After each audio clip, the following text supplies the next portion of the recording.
बिस्मिल्लाहिर्रहमानिर्रहीम, अस्सलाम वालेकुम। मैं हूँ शाहिद सकलैन और मेरे साथ शाहिद हुसैन साहब मौजूद हैं। मगवी हज़ारा केस के हवाले से बात करेंगे। शाहिद हुसैन भाई से आज हम पूछेंगे, कल 2 अहम डेवलपमेंट्स हुई थी जिनके ऊपर मैं बात नहीं कर सका था वीडियोज़ में। तो मैं चाहता हूँ कि शाहिद भाई से ज़रा उस हवाले से कुछ और चीज़ें जो इस केस से रिलेटेड हैं और स्पेशली उस बच्ची से रिलेटेड हैं, जो ये सारा मामला है, मुल्ज़मान से रिलेटेड हैं, जो कराची में मौजूद हैं, अम्मी समेत जो उनकी अपनी अम्मी हैं, जो एक्चुअल अम्मी, बाकी दूसरी अम्मी तो इधर लाहौर में होती हैं। तो बहरहाल इस मामले पे जो है शाहिद भाई से बात करेंगे। शाहिद भाई बहुत-बहुत शुक्रिया आपने मेरे लिए वक़्त निकाला। शाहिद भाई, मैं कल नहीं बता सका अपने व्यूअर्स को, आपने यकीनन इस हवाले से डिटेल वीडियो की होगी। कल सर कोर्ट ने जो है वो 2 दरख़्वास्तें मुँह पे मारी हैं ज़हीर के और उसके सहूलतकारों के, और उन्हें कहा है कि जी अब ये दरख़्वास्तें किसी काम की नहीं है जो आपने दरख़्वास्तें दी हैं।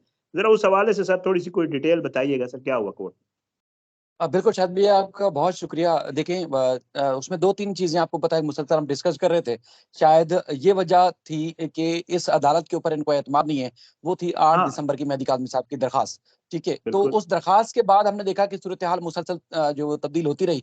लेकिन ये हुँ, द्रो 2 दरख़्वास्तें चूँकि बच्ची हाई कोर्ट के हुक्म के बाद 6 जनवरी को घर वापस जा चुकी है, तो उसके बाद हुँ, वो हुँ, दरख़्वास्तें पहले से पेंडिंग थी। अब बच्ची चूँकि जा चुकी है, वो जो सिचुएशन थी सारी तब्दील हो चुकी है। यानी कि एक तो दरख़्वास्त थी कि जी जो चाइल्ड प्रोटेक्शन यूनिट है उसके अंदर सरकारी असर रसूख इस्तेमाल किया जा रहा है, शैला रज़ा साहिबा के ऊपर भी इल्ज़ामात आयद किए गए। तो लिहाज़ा ये हाँ, चाइल्ड प्रोटेक्शन यूनिट से बच्ची को दूसरे चाइल्ड प्रोटेक्शन यूनिट में मुंतकिल किया जाए। दूसरा उसका कहना है दरख़्वास्त में मुल्ज़िम का कि वो कानूनी शौहर है, तो लिहाज़ा वो मिलना चाहता है, उसको मीटिंग की इजाज़त दी जाए। तो चूँकि इन हुँ, दरख़्वास्तों में पहले फैसला नहीं हो सका था और अब जो दरख़्वास्तें वो गैर मौसर हो चुकी हैं, अदालत ने दोनों से फ़रीक़ैन से पूछा और मुशावरत के बाद अदालतें बगैर सुने यानी कि इसमें इन दरखास्तों पे कोई आर्गुमेंट नहीं हुए, तफ़सीली कोई बहस नहीं हुई दरखास्तें पेंडिंग थी, अदालतें इन दोनों दरखास्तों को खारिज कर दी यानी कि मैं गैर मुअस्सर होने के बाद ये दरखास्तें खारिज खारिज हो गई। अच्छा शायद भाई शायद भी सॉरी आपकी बात मैं इधर काटूँगा। आपने बड़ी एक अच्छी बात जो मुझे सॉरी मुझे ये पहले पता नहीं थी, मैं इसलिए आपको काट रहा हूँ। मुझे ये बताइएगा, दोनों फ़रीक़ैन मतलब ज़हीर के वकील ने भी कहा ठीक है जी, आप इस दरख़्वास्त को ख़ारिज करने को भी तैयार क्योंकि उनको देखें जो ज़हीर के वकील हैं मतलब जीएम फारूकी साहब हैं, हैं। हुँ, वो एक हुँ। प्रोफ़ेशनल वकील हैं।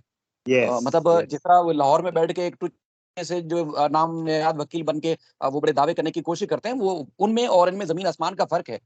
फारूकी साहब का एक लेवल है, वकालत में उनका नाम है। तो उनको पता हुँ, है जब जिस दरख़्वास्त की जाफ़री का भी हैसियत नाम नहीं है। रही, खत्म हो चुकी है, तो अच्छा। नहीं वो टुच्चे हैं मतलब उनको क्या पता उसको उसको देखिए सबसे मैं कहता हूँ कि मुँह से गंध वो निकालता है जिसको अपनी और अपने फैमिली की ज़ात की इज़्ज़त की परवाह नहीं है। हमेशा वो दूसरे के ऊपर कीचड़ उछालता है और उसको हाँ, आपको पता है कि वो पलट कर वापस आती है। तो बिल्कुल ऐसा। जाफ़री का मैं कहता हूँ कि हमने तो बड़ा लिहाज़ किया, हमारा वैसे वास्ता भी नहीं है। लेकिन ये है कि वो उसकी कोई हैसियत नहीं है इस केस में सर, कुछ भी नहीं है। हुँ, अगर इतनी हुँ, पाएगा वकील होता, तो फिर किसी केस में खड़ा होता। मुझे तो ये भी पता चला है कि मुल्ज़मान की तरफ से इन सारे टब्बर को टोले को शट अप कॉल भी दी गई है कि भाई आप मत बोला अच्छा, करें, आप क्यों बोलते हैं? लेकिन ये खुद अपने ठेकेदार बन के बात करते हैं, करने दें बहरहाल हमें क्या फ़र्क पड़ता है, उसे ओके। अदालतों से तो रुसवाई का सामना करना पड़ रहा है। करते वो हैं और भुगतना मुल्ज़मान को पड़ता है। आप खुद भी देखते हैं या हुँ, सारी चीज़ों को ऑब्ज़र्व भी कर चुके होंगे। अच्छा हमारा जो हुँ, टॉपिक था वो जैसे फारूकी साहब जो हैं वो राइट। प्रोफ़ेशनल वकील हैं, वो इस सारे मामले को हुँ, जानते हैं कि दरख़्वास्त ख़ाम-ख़ा ज़ेर-ए-इल्तवा रखने का कोई फ़ायदा नहीं है, बच्ची घर जा चुकी है माँ-बाप के पास जा चुकी है और उसके बाद फिर चाइल्ड प्रोटेक्शन यूनिट भी तब्दील हो चुका है और अब चूँकि वो सिचुएशन नहीं रही तो मुलाकात भी नहीं हो सकती। तो इसलिए राइट। दरख़्वास्तें गैर मौसर होने के बाद अदालत ने ख़ारिज कर दी हैं। अच्छा फारूकी साहब का हुँ, एक और एक वैलिड पॉइंट है जो पहले डिस्कस हो चुका है और 1-2 फोरम पर दरख़्वास्त मुस्तरद भी हुई है। अब उनका ये हुँ, कहना है कि ये अदालत यानी कि जो इलियास मेमन साहब की अदालत है, ये हुँ, चार्ज फ्रेम नहीं कर सकती। जुरिसडिक्शन का जो मामला है उसको चैलेंज किया हुआ है, कि ये ठीक है। अदालत मुल्ज़मान के ऊपर चार्ज फ्रेम नहीं कर सकती। फ़र्ज़ जुर्म उस पे आयद नहीं, दलाइल ठीक है, होने फर्द जुर्म आयद नहीं कर सकती। ठीक फर्द जुर्म आयद ठीक होगा है। तो उसके बाद केस का ट्रायल चलेगा। ट्रायल तो चलेगा, उस पे यस। दलाइल होने हैं जी, उस पे हुँ, दलाइल होने 15 फरवरी को और उसके बाद फिर निकाह खान और गवाह यानी कि जो एक असगर अली और गुलाम मुस्तफ़ा है, उनकी बरियत की दरख़्वास्त दायर की गई है। आपको याद होगा कि हुँ, सबसे पहले वो पकड़े गए थे, जेल में भी ढाई 3 महीने वो रहे और उसके बाद फिर ये जुर्म लाहौर में हुआ है। तो उनके वकीला का कानूनी माहिरीन का मानना है कि सिंध में उनके खिलाफ जो मुकदमा चल रहा है उसकी न हुँ, नोयत कुछ डिफरेंट है, तो इसलिए हुँ, उनको इस केस से बरी किया जाए। चूँकि अगवा हुँ, का इल्ज़ाम उनके ऊपर नहीं है, उनके ऊपर इल्ज़ाम है निकाह पढ़ाने का यानी कि एक चाइल्ड हुँ, मैरिज का उनके ऊपर इल्ज़ाम है। तो उसके ऊपर भी हुँ, आर्गुमेंट होने वो भी 15 फरवरी को होंगे, ये बड़ी अहम चीज़ें हैं। दूसरी एक हम्म शायद भाई चूंकि बात चल रही है क्योंकि बहुत सारे लोग कमेंट्स में लिखते हैं, बहुत सारे लोग सवाल करते हैं, मैसेजेस में हम्म भी बात आती है कि जी देखें जी हम्म बच्ची के नाम पर मुबैना तौर पर कोई लाखों करोड़ों रुपए का कोई फ्रॉड कर लिया गया। शायद हम्म भाई मेहदी काज़मी साहब को मैं घर भी गया और कवरेज के दौरान भी 1-2 दफ़ा हमें जाना पड़ा इस मामले की कवरेज के लिए, जब उनको प्रेस हम्म कॉन्फ्रेंस करनी थी। हम्म मतलब एक हमारे टीवी चैनल के साथ हम गए। तो जी, उसमें और ये अच्छा हमने ये बात करने से पहले एक चीज़ बताऊँ कि हमने कभी हैसियत में किसी का फ़र्क नहीं रखा कि जी लो ग्रेड का है मुल्ज़म ज़हीर उसका ख़ानदान और मेहदी काज़मी जो है वो हाई प्रोफ़ाइल ख़ानदान है, यानी कि बहुत बड़े मालदार हैं, सरमायाकार हैं और ये वो जी, हमने कभी भी इसमें मैंने कम से कम आपने भी शायद इस तरह की कभी बात नहीं की। लेकिन ये एक बिल्कुल जो ऐसे। हकीकत है जो पब्लिक के सामने रखनी है कि इल्ज़ाम आयद किया जाता है मुल्ज़मान साइड से भी और बहुत सारे लोग इल्ज़ाम भी आयद कर रहे हैं कि जी हुँ, मेहदी काज़मी साहब या उनके खानदान ने बच्ची के इस अगवा होने के बाद पता नहीं इतना पैसा जमा कर लिया, पैसा बहुत ज़्यादा पैसा इकट्ठा कर लिया। अच्छा मेहदी हाँ, काज़मी साहब जिस घर में पहले से रिहाइश पज़ीर थे, आज भी उसी घर में रिहाइश पज़ीर हैं। मेहदी काज़मी ओके। साहब वक़्त के बाद भी और उसी तरह उसी घर में। लेकिन हैरानकुन हुँ, तौर पर मेहदी साहब के पास ना अपना कोई ज़ाती घर है, ना उनके हुँ, पास कोई गाड़ी है और इवन कि हुँ, इस इंसिडेंट के दौरान एक दफ़ा मोबाइल उनका टूट गया था, तो मोबाइल खरीदने के उनके पास पैसे नहीं थे। ठीक है? ओह! ये मैं अच्छा। आपको वसूख से बता रहा हूँ। मोबाइल खरीदने के हाँ, पैसे नहीं थे, काफ़ी अरसे बाद उन्होंने फिर जाके मोबाइल खरीदा। तो इस वक़्त ओके। मेहदी काज़मी साहब के पास मोटरसाइकिल भी नहीं है अपनी, ठीक है? हाँ, तो बल्कि लोग उनके ऊपर इल्ज़ाम करते हैं जी मेहदी काज़मी या उनके खानदान ने बड़ा माल बना लिया, पता नहीं क्या कुछ कर लिया। लेकिन असल बात ये है कि जिसके साथ ज़्यादती हुई थी जिसके साथ जो जो मुसलसल अपनी एक जज़्बे के तहत एक बाप होने की हैसियत से आपको पता है कि जब हुँ, माँ-बाप के ऊपर कभी भी कुछ बीतती है, तो हमेशा वो हुँ, कितने भी मुश्किल हालात में हों यानी कि हर तरह की तकलीफ़ें बर्दाश्त करते हैं और बच्चों पे आँच नहीं आने देते। तो हाँ, ये कहते हैं ना कि बेसरो-सामानी के आलम में मेहदी काज़मी साहब ने फाइट की और वो कामयाब हुए। तो इस हुँ, बेसरो-सामानी के आलम से लेके कामयाबी तक लोगों को एप्रिशिएट करना चाहिए था। लेकिन आपने देखा हाँ, कि गिरोहबंदी हो गई और उसके बाद फिर लोगों ने कीचड़ उछालना शुरू कर दिया। तो ये फैक्ट्स थे हाँ, जो मैं ये देखे हमने, ये हम बताना चाहते थे लोगों को कि ये सूरत-हाल है कि एक खानदान जिसके साथ ज़ुल्म हुआ, ज़्यादती हुई, बच्ची मुश्किल से वापस आई और उसके बाद फिर मुल्ज़मान को सज़ा होनी है ताकि और जो बच्चियाँ हैं चूँकि रोज़ वारदातें हो रही हैं, आप खुद भी दीगर इंसिडेंट भी आप रिपोर्ट हाँ, करते रहते हैं, तो यस, इनकी यस, रोकथाम ऐसे नहीं होगी।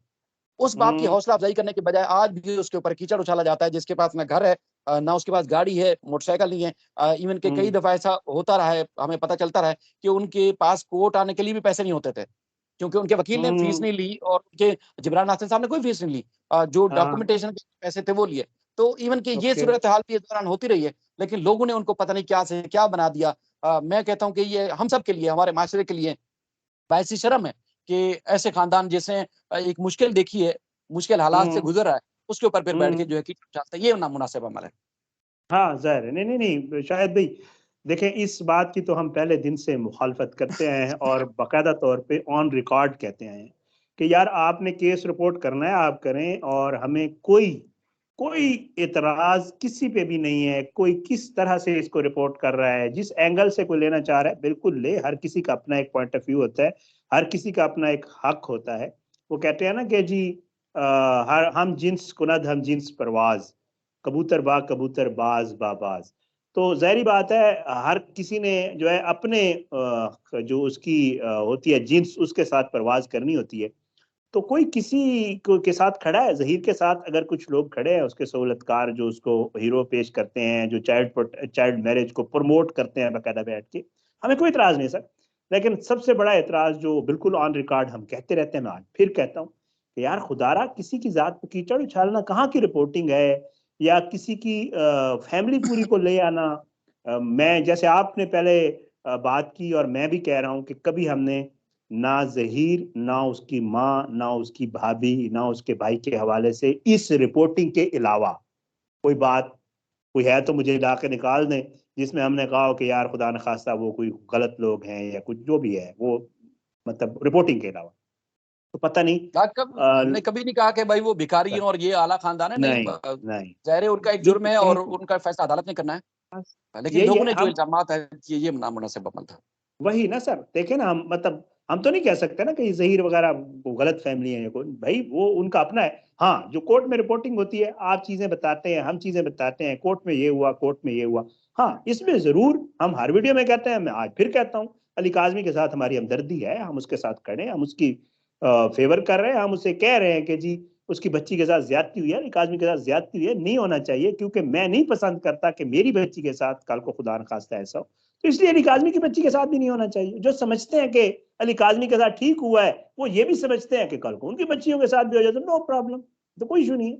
तो जाहिर है हर किसी का अपना एक बहरहाल पॉइंट ऑफ व्यू होता है जी। अल्लाह ताला सबको जो है वो हिदायत दे, और अल्लाह ताला सबको अपनी हिफ्ज़ व अमान में रखे, और अल्लाह सबको बेहतर बात करने की तौफीक भी अता फरमाए। शाहिद भाई बहुत बहुत शुक्रिया जी, आपने मेरे लिए वक्त निकाला। इंशाअल्लाह अगली किसी वीडियो में आपसे फिर दरख्वास्त करेंगे, मुलाकात भी होगी।